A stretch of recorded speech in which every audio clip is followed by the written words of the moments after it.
Thank you, Mr. Chair and members of the committee. My name is Spencer Watson, and I am the Executive Director of CLEAR, which is the Center for LGBTQ Economic Advancement and Research. We are a nonprofit and nonpartisan organization that seeks to improve the financial and economic well-being of LGBTQ people, organizations, and communities nationwide. I was born in Thornton, raised in Pueblo, and I graduated from CU Boulder. I am proud to bleed orange and blue. And today I wear my father's International Alliance of Theatrical Stage Employees Denver Local 7 tie and pin, the union where he and my grandfather worked for most of their adult lives in their memories. So while it is a pleasure today to address the committee, I'm saddened that it has to be for this reason, to appear in opposition to SB 201. Protecting the well-being of minors is admirable, but SB 201 does not effectively accomplish that goal. Instead, it uses child welfare as a pretext to accomplish what other means of censorship could not: put adult content producers out of business.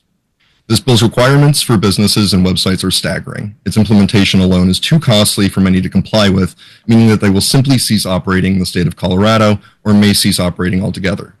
This will absolutely disproportionately harm the businesses and content creators in the LGBTQ community who are more active in adult content creation spaces and in sex work for a variety of reasons.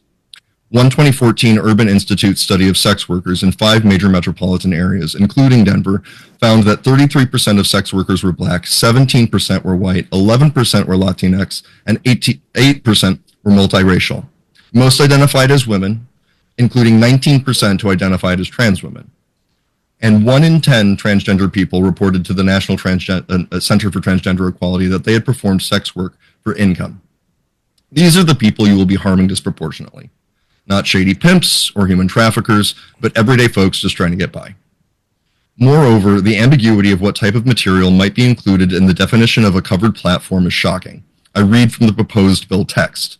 A covered platform means an entity, A, that is a website, and B, the entity creates, hosts, or make available material that is harmful to children, with the objective of earning a profit. This stunningly vague definition could conceivably be extended to include any information that the government or regulators find to be imprudent or improper for a child to see.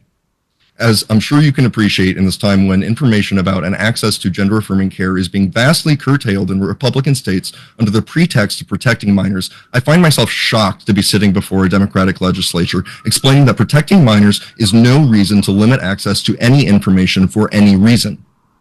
Am I seriously to believe that this could not be misused to harm LGBTQ communities when we have suffered greatly to ensure that even magazines and publications about our lives can be sent via the USPS and not deemed Comstock Act lewd material?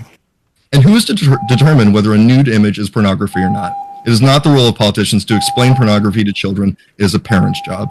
I suggest you let parents parent and get back to the more important business of protecting your citizens from vile attacks of this administration, such as the attacks on your trans children. Thank you.